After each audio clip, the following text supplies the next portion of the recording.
जगत के स्वामी श्री कृष्ण आज भी रहस्य बने हुए हैं। उनके रहस्य को कोई जान पाया और न ही उनके मार्गों को ठीक प्रकार से कोई अख्तियार कर सका है। एक सबसे बड़ा यक्ष प्रश्न ये है कि आखिर श्री कृष्ण की 16,000 पत्नियां थीं, तो वो उनकी मृत्यु के पश्चात कहाँ गईं और उनके भविष्य का क्या हुआ। आज हम इस वीडियो में इसी विषय पर बात करेंगे। श्री कृष्ण और उनकी पत्नियों से जुड़ी कई मान्यताएं हैं जो आज भी एक रहस्य समेटे हुए हैं। उदाहरण के तौर पर कई लोगों का कहना है कि श्री कृष्ण ने 16,100 विवाह किए थे, जबकि पूरी तरह से गलत है। श्री कृष्ण की 16,000 पत्नियां अवश्य थीं, लेकिन उन्होंने सिर्फ 3 विवाह किए थे। अब आप कहेंगे कि दोनों बातों में क्या अंतर है, तो बता दें कि जब नरकासुर का वध कर श्री कृष्ण लौट रहे थे, तब उन्होंने देखा कि वहां मौजूद कन्याएं आत्मदाह करने जा रही हैं, क्योंकि उन्हें समाज और परिवार अब स्वीकार नहीं करेगा। इस सामूहिक आत्मदाह को रोकने के लिए श्री कृष्ण ने उन सभी को अपनी पत्नी के रूप में स्वीकार किया था, पत्नी का मान सम्मान दिया था, लेकिन उनके साथ विवाह कभी नहीं रचाया था और न ही दाम्पत्य भाव का निर्वहन किया था। साथ ही श्री कृष्ण ने सभी कन्याओं से विवाह से पूर्व ये शर्त भी रखी थी कि वो कभी भी श्री कृष्ण पर अपना आधिपत्य नहीं मानेंगी और न ही संतान प्राप्ति के लिए उनसे पत्नी होने का अधिकार प्राप्त करने की इच्छा रखेंगी। इस प्रकार श्री कृष्ण की 16,100 पत्नियां थीं। ये सिर्फ एक बात नहीं है जो कृष्ण और उनकी पत्नियों से जुड़ी हो। ऐसी कई बातें हैं जो या तो आधारहीन है या वो आधा सत्य है, जिसकी संपूर्ण सच्चाई लोगों को नहीं पता।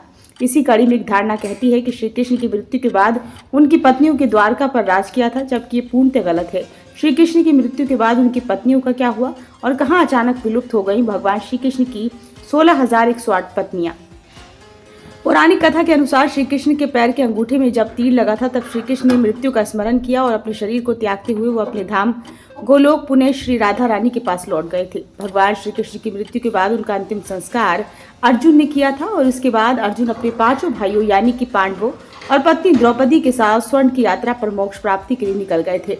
वहीं श्री कृष्ण ने समुद्र देव को पहले ही आदेश दिया था कि उनकी पत्नी के बाद समुद्र संपूर्ण द्वारका नगरी को अपने भीतर समाहित कर ले, जिसके बारे में श्री कृष्ण की 16,108 रानियों को भी पता था। श्री कृष्ण की प्रथम पत्नी माँ लक्ष्मी का अवतार रुक्मणी देवी ध्यानांतर होकर भगवान विष्णु के पास वैकुंठ धाम लौट गई थी। अन्य 7 पत्नियां असल में पूर्व जन्म के ऋषि थे, जिन्होंने कृष्ण प्रेम भक्ति मांगी थी। 7 ऋषियों के वरदान को फलित करने के लिए श्री कृष्ण ने बिना विवाह किए उन्हें अपनी अर्धांगिनी के रूप में द्वापर काल में इस अवतार में स्वीकार किया। अन्य 7 पत्नियां असल में पूर्व जन्म के ऋषि थे, जिन्होंने कृष्ण प्रेम भक्ति मांगी थी। 7 ऋषियों के वरदान को फलित करने के लिए श्री कृष्ण ने बिना विवाह किए उन्हें अपनी अर्धांगिनी के रूप में द्वापर काल में इस अवतार में स्वीकार किया और अपने द्वारका महल में निवास स्थान दिया। इसके अलावा बाकी 16,100 पत्नियां जो थीं वो वन की ओर चली गई, क्योंकि गांधारी के दिए श्राप अनुसार श्री कृष्ण के कुल को आगे बढ़ाने वाला कोई भी जीवित नहीं था। वन में जाकर उन्होंने तपस्या की। पौराणिक कथा कहती है कि वन में जब सभी रानियां तप कर रही थी, तब उनके तप से निकलने वाली ऊर्जा से ही स्वयं को श्री कृष्ण की पत्नियों ने भस्म कर लिया था और उन्हें श्री कृष्ण के चरणों में स्थान मिला था। अगर हमारी स्टोरी से जुड़े आपके कुछ सवाल हैं तो वो आप हमें कमेंट बॉक्स में बता सकते हैं और अपने फीडबैक भी शेयर कर सकते हैं। हम आप तक सही जानकारी पहुंचाने का प्रयास करते रहेंगे। अगर आपको ये स्टोरी अच्छी लगी है तो इसे शेयर जरूर करें।